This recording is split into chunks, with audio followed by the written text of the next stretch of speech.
Is there any indication that these UAPs are interested in our nuclear technology and capabilities? Yes. By external observation, sure, that could be a fair assessment, yeah. Yes. All 10 of their missiles went down while a UFO was overhead. All 10 of our missiles went down. UFO was immediately over our facility. They were flying very fast across the sky, stopping on a dime, reversing course, making 90-degree angle turns, making no noise. Everything went red. All 10 missiles were disabled, every single one of them. Each missile had an 800-kiloton nuclear weapon. In both cases, the weapons are out of action for nearly 24 hours. There's no way. So what did shut down the nuclear missiles at Malmstrom Air Base? And why? This was extraterrestrial in nature. I honestly believe that. Dr. George King himself received warnings from the very beginning about the dangers of radioactivity, the dangers of nuclear war, the dangers of developing nuclear power. And he warned about this openly, fearlessly. For example, there was a disaster in what is now called Sellafield in England, in northern England. Then it was called Windscale.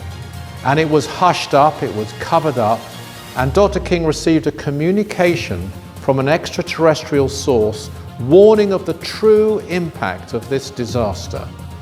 And he informed members of Parliament, the public at large, about this. Of course, it was roundly ignored at the time.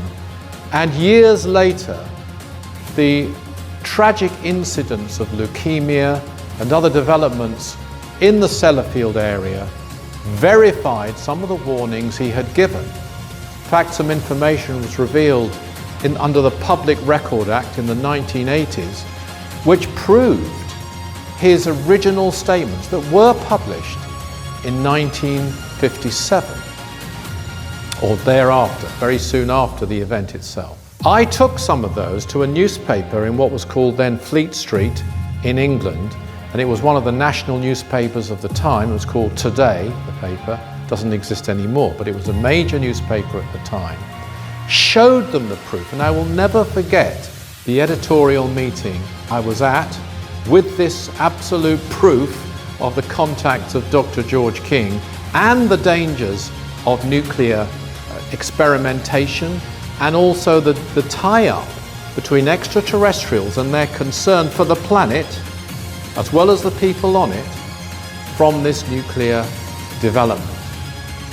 I remember one of the people at the meeting saying to me, "Richard, what do you want from us? We can't publish this. We aren't here to tell people the truth. We are here to tell people the truth they want to read." I've never forgotten that, because it's one of the most honest things a journalist has ever said to me. Bad as it is. And of course they didn't publish it.